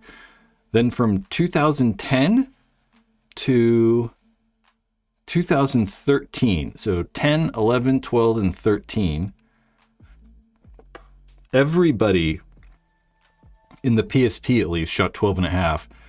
And then there was this time when the Pro Division actually shot 10.2 and the divisional team shot 12.5. And then the next year they did True Semi. They tried True Semi in the Pro Division. And then ever since 2016, everybody has shot 10.5. Technically, 10.5 since 2016. So, yeah, almost 10 years. I would be surprised because they've been lowering it like, since we started, really. So it would be kind of surprising if we went back to whatever, a crazier unlimited rate of fire or something. What format do you think would make paintball better to watch? Well, I don't think paintball is watchable in almost any format. I think the only format that's watchable is one-on-ones.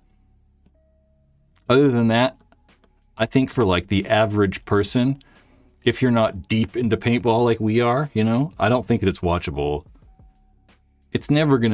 You're never gonna sit down and watch, regular people are never gonna sit down and watch paintball.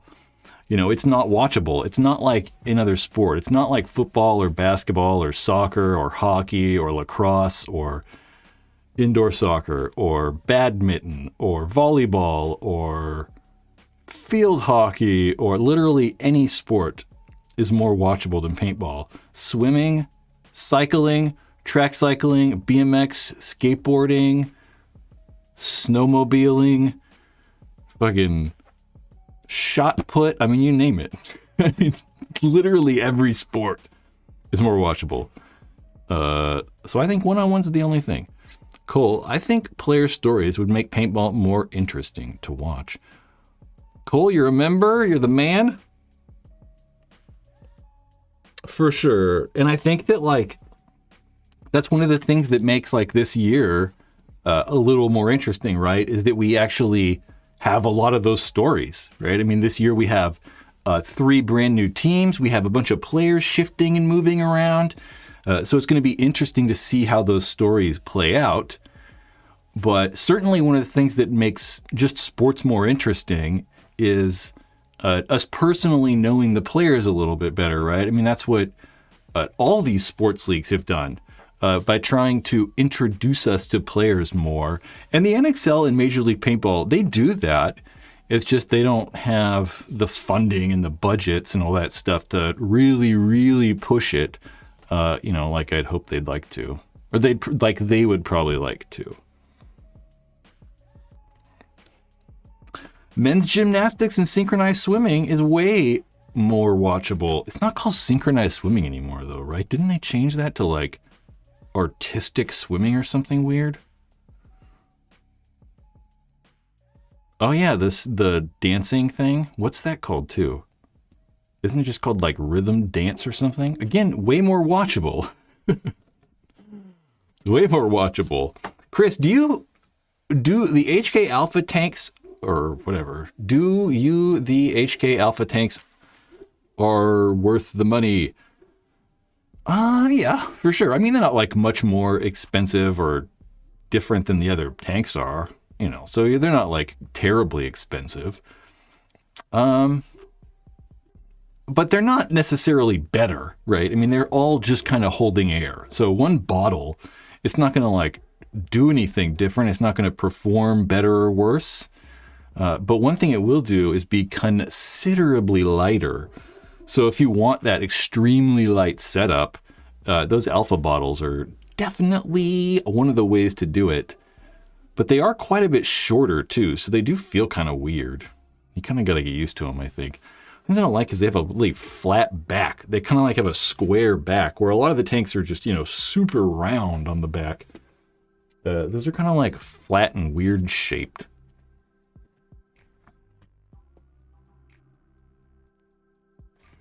DQ films if he made a Super Bowl commercial. What would happen? He'd lose a lot of money. That's for damn sure. Yeah, they're super light. Like Chris said, the weight difference is significant. They really are. I mean, it's like, I don't know, 25% lighter than a typical tank in its size. But it's gotten really difficult too because, you know, 5-10 years ago, there were two tanks kind of. There was like a heavy, cheap one, and then there were the expensive, light ones. And now we've gotten to the point where, you know, Ninja themselves have like 4 different tank weights. And then you have HK with like 3 different tank weights. And like, there's a much larger amount of tanks now. So it's a little bit more difficult to pin down which is the lightest, especially for me, you know, because I'm not like working at the paintball store every single day like I was before. So I'm not like as hands-on as I was. I noticed the Alpha Air doesn't get good efficiency on some guns. There's no way.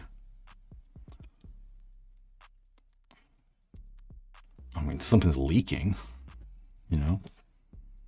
Something's got to be leaking or something. Yo, all the way from Kuwait. They play paintball in Kuwait? Maybe on an Air Force base? No? Huh. Well, thank you for watching. Are you Kuwaiti? Is that how you say that? It's probably just some guy from Minnesota. Huh. Crazy. I do know that we have like some people that watch the channel from like Iran and different parts of Asia and stuff like that. It's crazy. Will manufacturers stop making CO2? Probably not. I highly doubt it. CO2 is still very popular. I mean, it's obviously waning in popularity, but CO2 is very popular for like people that play once a year, like in their backyard. They got like 10 friends that just play like once a year, or, you know, maybe you play on Thanksgiving with your friends or whatever. So a lot of those people have like, you know, say you have 10 Tippmann 98s and you got a bunch of CO2 tanks. A lot of people that are playing like that are still using CO2 because it's still good for that. It still makes sense. I mean, you don't want to play once a year and then get a bunch of compressed air tanks and then you got to figure out how to fill the compressed air tanks, where it's like, it's a lot easier just to go get those CO2 tanks filled. And, you know, on a 20-ounce CO2 tank, you fill that thing for $7 or $6 and you get like, you know, 1,500, 2,000 shots on it sometimes. Maybe not 2,000, let's go 1,500. Whereas, you know, compressed air, you're, you know, buying a $200 tank just to do that. 2009 to 2017, Then most players stopped playing. I don't know what that means. Like around that time? That's a long ass time span though. That's like a third of the time paintball's been around. In Kuwait, the government rules are very strict. I imagine. I can imagine. I can imagine. I mean, you're kind of in the triangle of strict governments. I mean, our government's getting strict too, so. Yeah, there's tons of people with the like SodaStream machines and stuff that are filling CO2. I'm not sure how that's going anymore though. I'm not sure. Hitman, what do you think about the Empire markers? I mean, shit. They don't really make anything. I mean, what they got? The Mini, the Axe, they just released the, or re-released the, Defender. That's really all. I like them a lot. You know, I've always liked, from Greece. Hopefully you're far away from Santorini. Or not. I mean, it's beautiful, but, you know, the earthquakes. Yeah, I like the Empire guns. I really kind of wish that we would see a better version of the Axe or the Mini, you know, like, I've always thought those guns shot really, really well. The Minis are quiet, they're air efficient, they're reliable, they're simple. They're, you know, cheap. You know, the parts are very inexpensive. You can buy a brand new solenoid for like $30. So that's really cool. And I really wish that like we would see like a Axe Pro, which they've done before, but it was kind of weird. And like, I wish they would try to like take the ergonomics of some of the higher end guns and try to do that with the Axe Pro. They also had the Empire 6, which wasn't that bad. I kind of liked it, but it was very weird. But I really do like the Axe and Mini. The Defender is kind of cool. It's kind of weird. It's a very like unique paintball gun. We'll see. Yeah, they do sell quite a few of the Minis. I know that the Axes don't sell as well, but the Minis do sell really well. Mainly because the Mini's, you know, $300. It's very small. So it's really appealing to, I would say, kids and women. Because, you know, they've got smaller hands. So that, like, smaller gun certainly fits people better. The Axe gets weird, though, because you start talking about the Axe, and then people start drifting to the ETHA 3, which is still, you know, $150 more, but you know, I'd rather have the ETHA 3, mainly just because of the ergonomics. Ooh, the Empire Intimidator. I never had an Empire Intimidator. I had a friend who had a white one. It was like sand blasted or bead blasted white or something like that.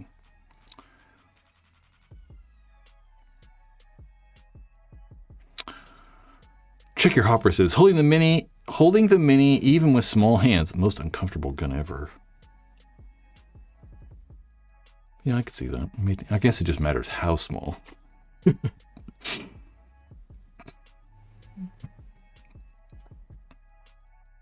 People think you're crazy for not liking the way it feels. I mean, I'd say most people don't like it. Just because they are literally so small. I mean, like, my whole hand covers the thing up. I mean, they're only like this big. So it's like, I mean, yeah, I totally see how you wouldn't like it. Chris says, bring back the Vanquish. I would like to see that. I almost said that when I was like, I'd like to see like a better version of the Axe. I thought about the Vanquish. I don't know where that stands. It's kind of confusing because like, I don't know if they owned the bolt system for that. I don't know. It's so confusing because really they got the bolt design from Smart Parts. It's really like a Shocker or a Lux. It's really a Lux.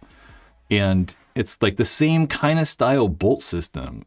So I'm not sure if they own that or if they're licensing it or if they're paying a royalty. I have no idea.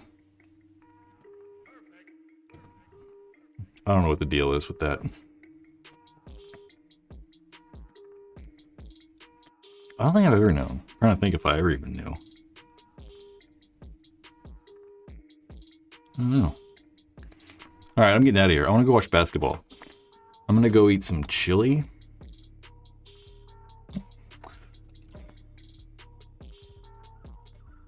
I'm going to eat some chili. We used to play in Dubai, but sadly, even Dubai has some weird rules. Heck yeah, they do. Like, if you're a foreigner, you can drink alcohol, but if you're not a foreigner, you can't. Seems like a good idea. Why should I buy a powerhouse regulator? Why? Well, the powerhouse regs are made very well. They are extremely well made. But I don't know if that necessarily like computes to better performance. I don't know if that computes to more reliability. From my experience, most of these tank regulators perform pretty much the same. You know, you'd like to think that like there would be some sort of performance difference, like, you know, one's going to be more consistent or whatever, but yeah, I don't really think they are.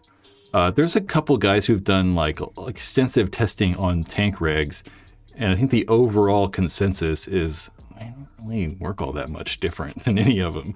They all kind of work the same. Yep.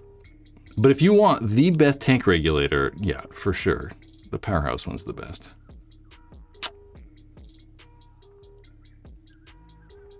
Krill says they bought the Bolt patent when Smart Parts went under. Did they? Shit is so confusing to me. Because they definitely had bankruptcy.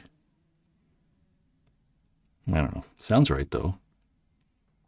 The paintball ruined my life jerseys. I don't know. That's a good question. Probably never, really. I don't think you're going to see those.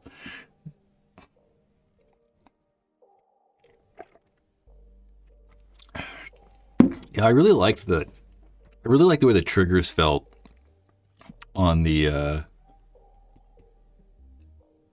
Vanquish. The Vanquish 1.0 and the Vanquish 2.0. It just felt like really like snappy and solid. Like all the new guns. I hate the way a lot of the new guns triggers are just trash. They feel all like gushy and like mushy. I don't like it. Okay. I gotta close this chat room. Whoop, shit. Gentlemen, I appreciate you. And like I said, if you're a channel member on here, if for some reason you want to be a member, you can do it by following that link on the screen. And if you're on an actual computer, it will take you to this website where you can look into being a channel member. But channel members, you will probably see a new video. I'm going to go with like Wednesday, probably. And the rest of you, I don't know when you're going to see it. I'm going to try and get a sponsor for this video. So I'm going to try to sell it. And we'll see how that goes. In the meantime,